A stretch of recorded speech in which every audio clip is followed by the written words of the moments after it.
Yeah, man. Post-traumatic slave disorder. And that's why I say slavery must be thoroughly analyzed and revisited and studied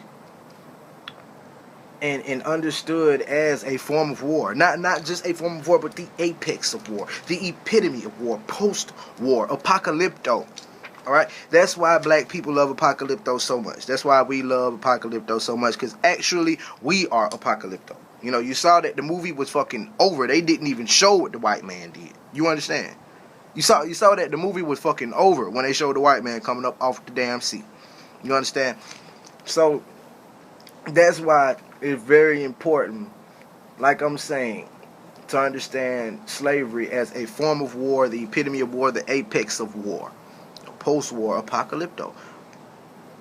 And the way we talk about war now with our beautiful soldiers and troops, with our troops, and our sons and daughters, and our people and our family across seas, serving in the military right now.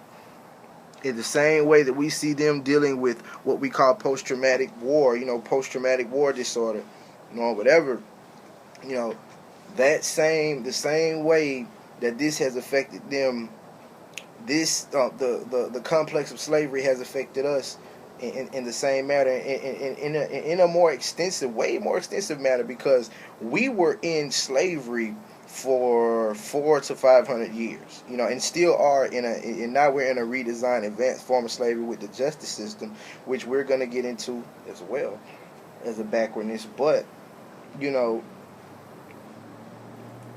needing to understand and needing to know, needing to understand and needing to know this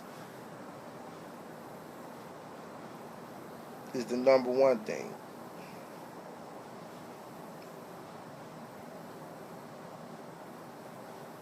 And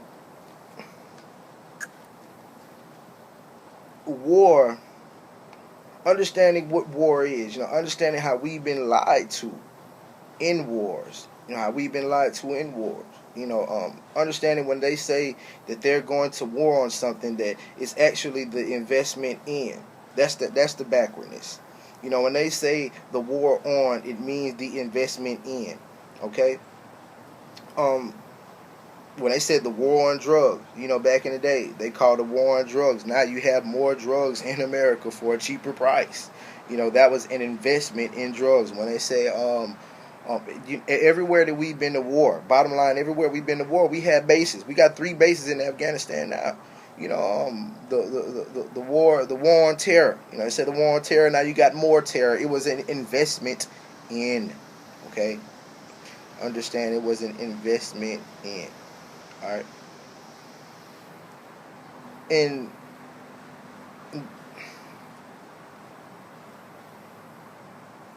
people need to understand the economic base, of war. Another very, very important dynamic. The economic base of war. And how we have all been lied to in these wars. Now, I ask a question to all so-called Americans. Now, correct me if I'm wrong, but when 9/11 happened, Bin Laden was supposedly coming on these videos and shit, saying, claiming responsibility for the bombings and all this shit. Now, tell me, how do we end up going to Afghanistan and this motherfucker is practically the last motherfucker we killed? Last motherfucker we supposedly killed. I'm going to say that. The last motherfucker. Now, this was the motherfucker that, when 9/11 happened, he was supposedly the one coming in these videos saying, like I said, take responsibility for this shit, which in all truth, we don't know what the fuck the guy was saying. We don't speak that motherfucker's language. He could be in this video like, look, America, I don't know what the fuck going on. This is bullshit. This is set up. These motherfuckers to attack my people first. He could be saying anything. But supposedly he was taking blame for the attacks in 9/11. Now it's very funny to me. It's very ironic to me that he was the last motherfucker to die out of all the motherfuckers. You know, they go over there, you know, and this guy is supposed to be the initial reason that we're here in this war in the first place, you know, and we're here, and the first one we kill is Benazir Bhutto. See, so many of you probably didn't know about Benazir Bhutto. If you do your research on Benazir Bhutto was the prime minister, if I'm not was the prime minister in Afghanistan, you know, a female, you know, and she was, and her thing was fighting against terrorism, was fighting against the terrorism, you know, against the terrorist regimes in the Middle East, you know, and if she was alive, she wouldn't have needed American assistance. You know, she wouldn't have needed American assistance to fight off the Taliban or whatever was going on over there. So it's mighty funny to me how Benazir Bhutto is one of the first people who ends up getting assassinated, gets killed. You know, and if y'all, like I said, if you do your research on her, you know, she was the one that announced Bin Laden's death years before we ever claimed that shit. You know, in 2007, she announced Bin Laden was dead. You know, and to go further and deeper into this rabbit hole, like I say, it's mighty funny how Benazir Bhutto ends up dead, the first one that ends up dead, and this is the prime minister who fought against the terrorism over there, you know, so she wouldn't need American assistance. Just like I was saying, the next thing you know, Saddam gets killed, you know, and they kill this motherfucker on TV. You know, all these people had very public murders and assassinations. You know, Saddam gets killed on TV. You know, they show his death on TV. You know, and then you know, they show Gaddafi. You know, they show Gaddafi getting murdered by his people on TV. You know, and then this motherfucker Bin Laden dies, and the U.S. buries this motherfucker at sea. This is the craziest shit, and this is the backwardness that America accepts, and this is the bullshit that we have really fallen for. You understand? Because, like I'm saying, this was the motherfucker that was claiming responsibility for this shit, supposedly. And we buried him at sea. Now, it instantly clicked in my mind when I heard this shit back, you know, a few years back, that shit there was nothing but... The bottom line was Bin Laden worked for the U.S. Alright, that's the bottom goddamn line. It is no way that you're going to bury a motherfucker at sea that was supposed to be the reason for 9/11. You bury him at sea. To bury a Muslim at sea is Muslim ritual. That's Muslim ritual. So, it's... really, bottom line is, like I said, Bin Laden was working for America. America buried the nigga at sea. That's Muslim ritual. Now, and the most backwards thing about this is, the most backwards thing, it would let you know that it's all bullshit, and would let you know that everybody in the fucking country done been duped, from our lovely servicemen to everybody on goddamn down, you know, is the simple fact that if these motherfuckers killed one of our soldiers, they showed them right on TV dragging them through the streets. You understand? Dragging U.S. bodies through the streets on some Black Hawk Down shit. You know, but this is the motherfucker that was supposedly claiming all responsibility for 9/11, and we don't see none of this nigga body on TV. We don't see none of it. We don't see his body nowhere, and y'all done showed everybody else death. Y'all done showed everybody else. Everybody else didn't have public assassination. But the main fucking reason we there, we don't see this motherfucker. You bury him at sea. The shit is the most insane shit, the most treasonous shit you've ever heard of in your motherfucking life.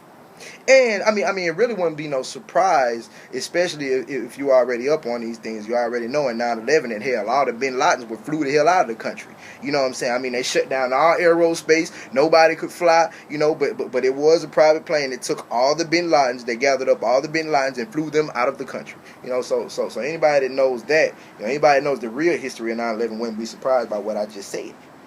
You understand? But this is the type of mind control, and this is the type of foolishness that all of us are under, you know, just being lied to in the wars, you know,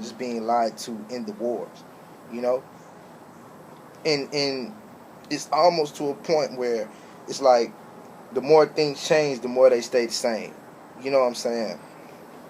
And I believe that for everybody across the world, from black people to white people to anybody, you know, quite often, more times than often, a great backwardness. One of the greatest backwardness is more than oftentimes our greatest strengths become our greatest weaknesses.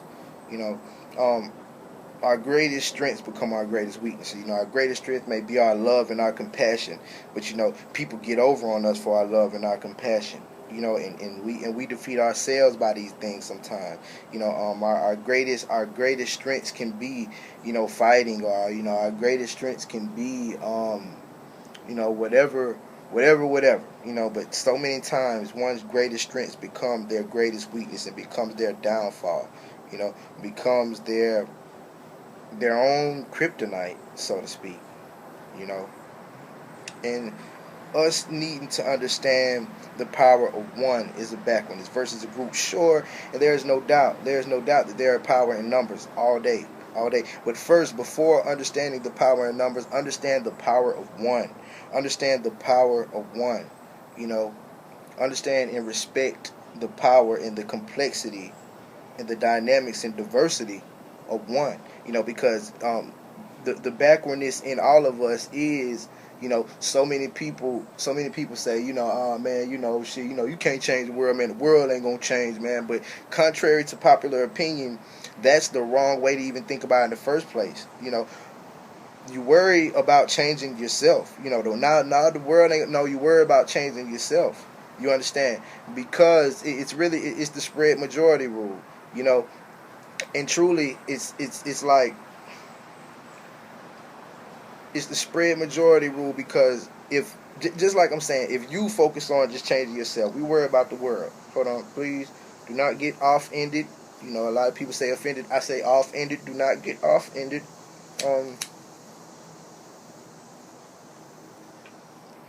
But see, if we were to understand the power of one, which is the power of ourselves, and not so much and don't focus on the world at all, the world would instantly change. The world would instantly change. If the world would instantly change. The spread majority rule, focusing on the power of you. If everyone focuses on the change that they need to make, the whole world would change in a heartbeat, in a flash, in a snap of a finger. Just in the same way as the East Side, the East Side does some, does some old new dope shit, that's really picking up, and it's very economical, and that shit's smart. I guarantee you, the West Side gonna start doing it. Then when the West Side start doing it, South Side gonna see that shit, and they gonna pick up on that shit. Now everybody doing it, you know what I'm saying? And now shit the same way it is spread from the East Side to West Side. Now little old Macon, that shit gonna spread up to little old Dublin. Next thing you know, this shit all around Middle Georgia. Next thing you know, that shit spread. Now Georgia just doing it. You understand? And that's the spread majority concept and rule, and that's how things change. Based upon influence and based upon knowledge, wisdom, and application of all these things. And the another thing I wanted to go into was the whole concept of self-hatred. The whole concept of self-hatred, and the way that society has really forced men and women to fit this, to attempt to fit this whole trend, some type of whole trend, some type of how would you say it, fad, so to speak.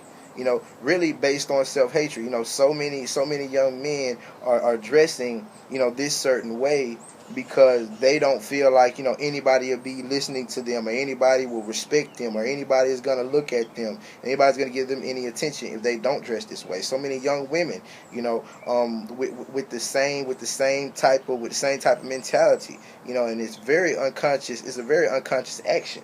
You know what I'm saying?